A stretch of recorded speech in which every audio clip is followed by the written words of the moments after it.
So a typical day in my classroom starts with a warm welcome.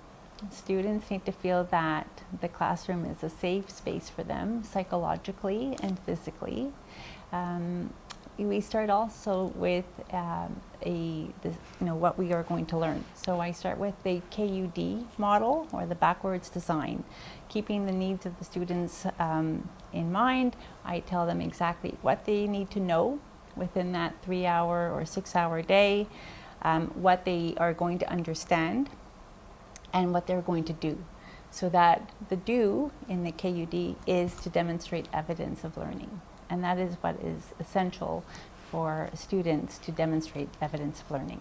Often we'll start off also connecting a topic that we are learning about with, something that's happening in the news, so that there's relevance between what they're learning in the classroom and the real world.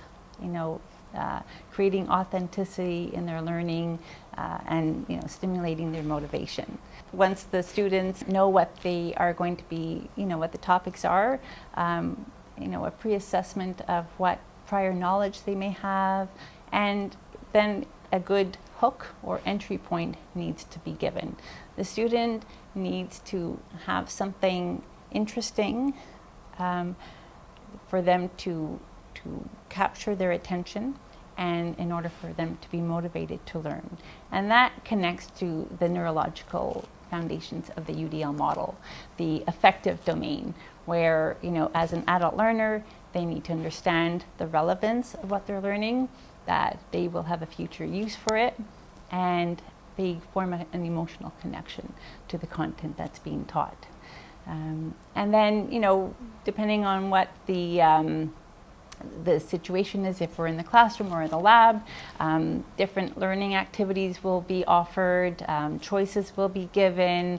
It could be stations, it could be a teacher demonstration, for as an example of explicit instruction,